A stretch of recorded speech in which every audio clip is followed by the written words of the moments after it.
Analysts of the End of One-Child Policy in China. Presented and created by Aaron Blackwell, John V.T., Jacob Rancour, and Jae-Woo Lee.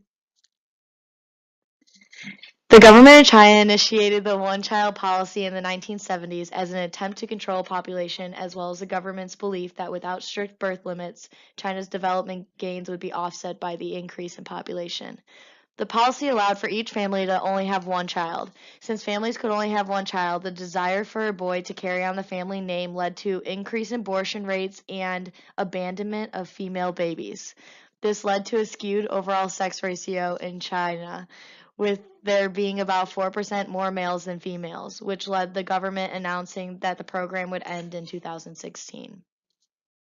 One example that highlights the attitude towards girls born during this era is the story of when Patty Waldemir found yet another baby in an alleyway in Shanghai on October 2010.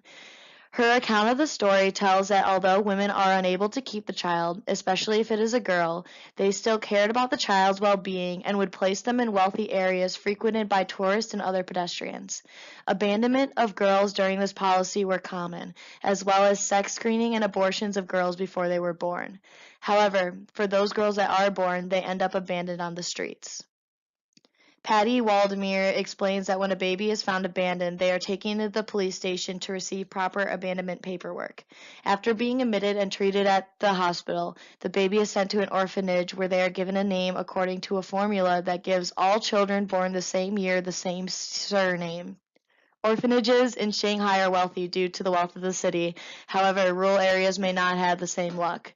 Many mothers may purposely drop their children in a city so that they can receive better care.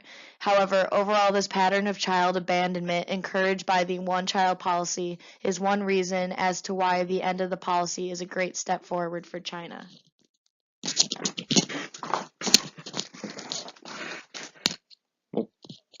As the year 2016 neared, families of China were eager for the one-child policy to end. This new two-child policy meant less meddling from the government in the lives of families and opens the door for possibility of no government limitations in the future. The one-child policy did its job in shrinking China's population, so now this new two-child policy will allow for the stabilization of the population. However, the ideal family in China has been shaped by the one-child policy, so although families are allowed to have two, many still continue to have only one in order to create what they believe is the perfect size family. With the one-child policy ending, the government recorded that 400 million births had been prevented since 1979 and collected 2 trillion yen from the fines of policy violators. The government's aim to reduce population growth succeeded as the national birth rate was below 2.1 and even lower inside urban areas. As the population came to a close, there was a poll for couples to apply for a second child, and 12 million couples applied. No issue should occur with the population and multiplying in the future.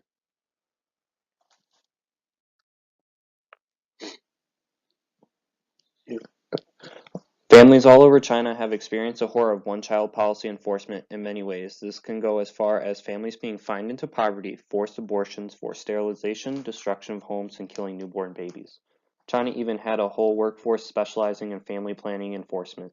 The family planning officers would usually break in the households of policy violators and conduct enforcement there. But rural families usually got away with more as they were known to die more often than urban families due to the condition they lived in. Unfortunately, some families did not get away with this. BBC News reported Fang Jianmei being forced into labor by a local official in the Shaanxi province because it was her second time being pregnant. This is only the tip of the iceberg of the tragic events that transpired during the policy.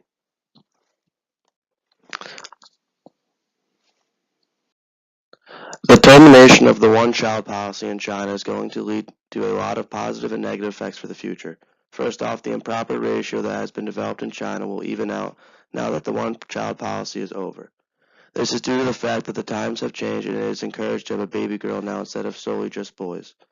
Now that having a baby girl is okay in Chinese society, there will no longer be inhumane abortions of girls. This will also enhance the medical treatment that is granted for pregnant women in China. In the past, women who had improper pregnancies did not receive proper medical treatment due to not following the one-child policy. Now that the policy has changed, women now are treated fairly and properly when they are pregnant in hospitals in China. Although the policy has been changed, most women still prefer to have 2 children or less.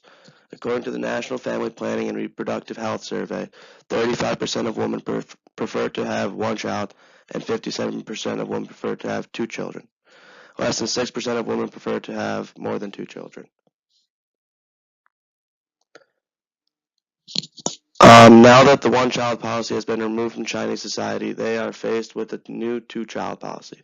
Although the new policy is definitely an improvement from the original, there are many problems that come with the two-child policy. The main problem is that women are faced with a lot of hardships when trying to get a job. Most companies are hesitant to give a woman a job based on the fact that they are allowed to have more than 1 child now. In the past, companies would only have to allow for 1 maternity leave due to the one-child policy. However, now they are faced with allowing a female employee leaving for multiple maternity leaves during their time with the company. According to a source, 75% of Chinese companies are now discouraged to hire a woman due to the new two-child policy.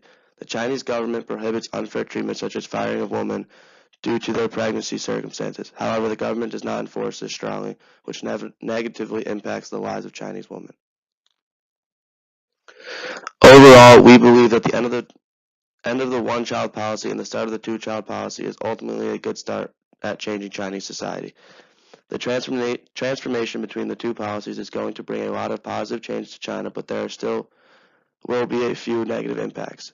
Due to the change, the improper ratio of boy and girl children in China will no longer exist. This will eliminate abortion of girls during pregnancy, as well as all women will finally be properly treated in hospitals during their pregnancies. Although there are all positive impacts on Chinese society, the two-child policy is still not the best fit for China. This is because there are a large amount of problems for women in the workforce now. Most women struggle to obtain a job within a company due to the fact that their companies are scared of women taking multiple maternity leaves. In the end of the one-child policy was a great leap forward for China, but there still must be changes made to the two-child policy in order for the Chinese society to run properly.